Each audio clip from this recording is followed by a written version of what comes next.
perfect guarding is a feature in Monster Hunter Wilds that is universal for all weapons that can block, and is arguably what makes guarding really powerful, the Sword and Shield being no exception. In fact, the Sword and Shield's perfect guard is so good that it pretty much defines Wild's Sword and Shield playstyle. So in this video, I will discuss the pros and cons of perfect guarding, and then give some tips and tricks on how to perfect guard most effectively. Let's get started. The obvious use of perfect guard is to, well, guard. For most attacks in the game, you take no chip damage and only drain a small bit of stamina. And since perfect guards are very easy to perform, this is one of the best ways to avoid attacks. On top of blocking the attack, perfect guarding gives access to counter slash, which is one of the Sword and Shield's best moves in the game, even after the nerf. Furthermore, perfect guards always activate the weapon skill Offensive Guard, which at level 3 is a 15% attack boost for 12 seconds, and it refreshes when activated again. Perfect guards allow you to have this buff active throughout most of the fight, making Offensive Guard mandatory for nearly all Sword and Shield builds. Now there are some downsides to perfect guarding. Even though it is really easy to execute, you do generally have to be facing the direction of the attack. This is particularly true for all monster roars. Sometimes you get caught in a poor position when the monster goes for the roar, so in this case, perfect guarding the roar is likely not going to work because you are facing the wrong direction. Another potential weakness of perfect guarding is that there are some more powerful monster attacks that will give you greater knockback, which you can still follow up with counter slash. However, this greater knockback version of perfect guard will do chip damage, so if you want to conserve some health, especially for those more difficult fights, then you may want to avoid the attack differently. And probably the biggest weakness of perfect guarding is that it cannot handle multi-hit attacks. You can perfect guard the first attack just fine, but then you'll just normal guard any subsequent attack afterwards. Which for some multi-hit attacks that only hits twice or so, it could be fine, but for the ones that hit like 4, 5, 6 times, you definitely do not want to perfect guard those. It'll do tons of chip damage, quickly drain your stamina, and if you don't have enough stamina to block the next attack, you're going to take the hit and potentially cart.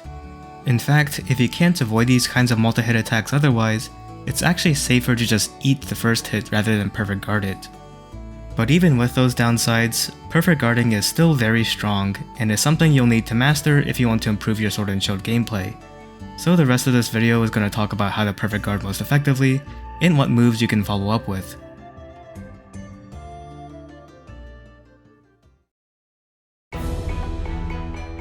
To perform the perfect guard, simply guard right before an attack is about to hit you. The timing is pretty generous, and you can input a guard mid-combo. This method of perfect guarding is fine enough, but you can also perfect guard with guard slash, which is pretty much going to be the main way you want to perfect guard, and there are a few reasons why. The first reason is that the guard slash will always perfect guard no matter how long you have been holding guard for, which means that if you are preparing to perfect guard an attack, you can just hold guard first to brace for the impact, then time the guard slash. This way you at least block the attack if you end up timing the guard slash too late.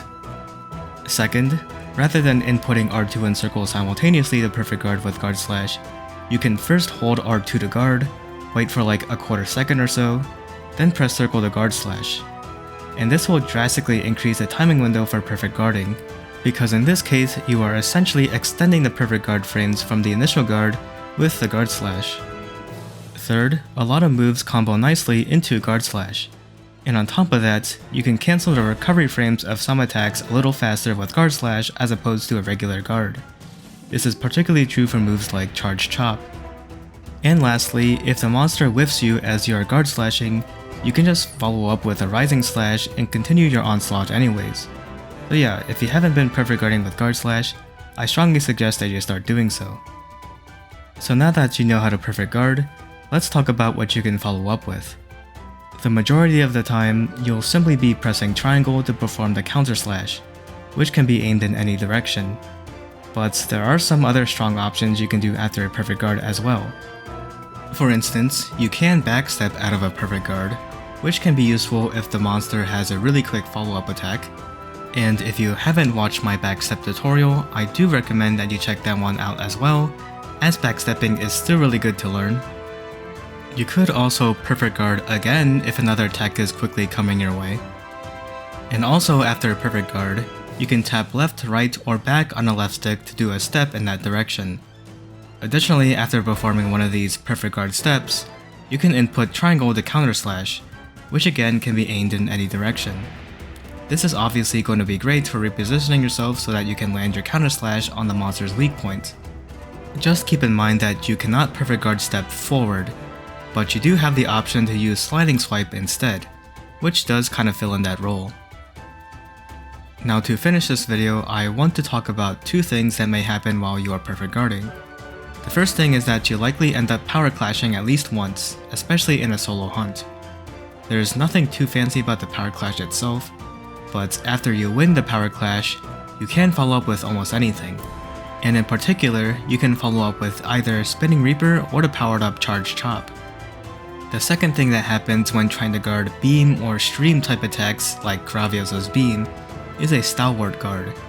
Unfortunately, at least for the Sword and Shield, Stalwart guard is not going to be useful since you're going to take chip damage, get elemental blighted, and get pushed back. Even with guard 3, it doesn't seem to make a difference at all.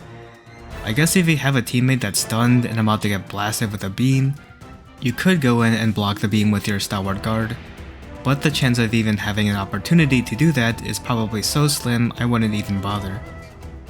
Anyways, that is all for this video. If there is anything you'd like to add, feel free to leave a comment down below. Like this video if you enjoyed it, subscribe if you aren't already subscribed. Thank you very much for watching, and I'll see you next time.